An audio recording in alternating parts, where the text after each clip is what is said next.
5 August গণঅভ্যুত্থানের পর বদলে গেছে দেশের রাজনীতির সমীকরণ। তাই ছেদ পড়েছে বিএনপি জামাতের প্রায় 2 যুগের গাঁটছড়াই। দুই দলের মধ্যে এখন চলে কথার লড়াই। নির্বাচনের সময় যত ঘনিয়ে আসছে ততই দৃশ্যমান হচ্ছে এনসিপি সহ রাজনৈতিক দলগুলোর মধ্যে প্রতিদ্বন্দ্বিতা। এর মধ্যে মাঠের রাজনীতিতে আদা জল খেয়ে নেমে পড়েছে বিএনপি জামাত এনসিপি, বসে নেই ইসলামিক দলগুলো। এর মধ্যে সোহরাওয়ার্দী উদ্যানে বিশাল সমাবেশ করেছে ইসলামিক আন্দোলন বাংলাদেশ। সেই মঞ্চে হাজির হয় জামাত, এনসিপি, গণ অধিকার পরিষদ সহ ডজন খানেক রাজনৈতিক দল। এরপরে প্রশ্ন ওঠে, তাহলে কি বাকি ইসলামী দলগুলো নিয়ে জোট করছে জামাত, আর সেই জোটে এনসিপিও রয়েছে?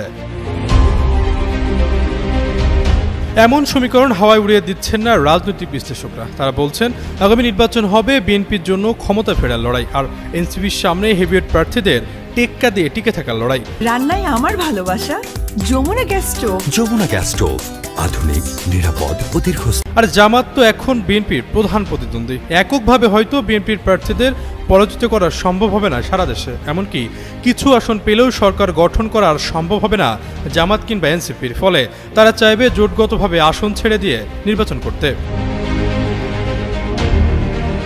এছাড়াও ছোট দলগুলোর পক্ষ থেকে বারবার পিআর পদ্ধতিতে নির্বাচন চাওয়া হচ্ছে, যেন একেবারে খালি হাতে না ফিরতে হয় ভোটের মাঠ থেকে।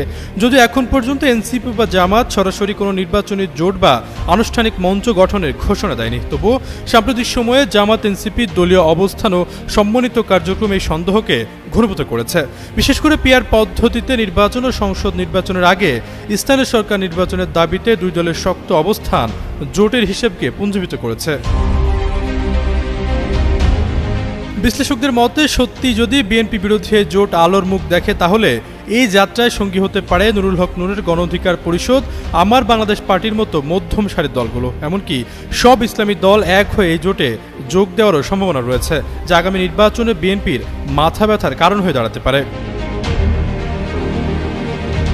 2018 সালে একাদশ জাতীয় সংসদ নির্বাচনের পর বিএনপির অভ্যন্তরীণ সিদ্ধান্তে জামাতের সঙ্গে জোটগত সম্পর্কের ইতি ঘটে, কিন্তু পারস্পরিক সম্পর্ক ছিল অনেকটা মিত্রর মতো।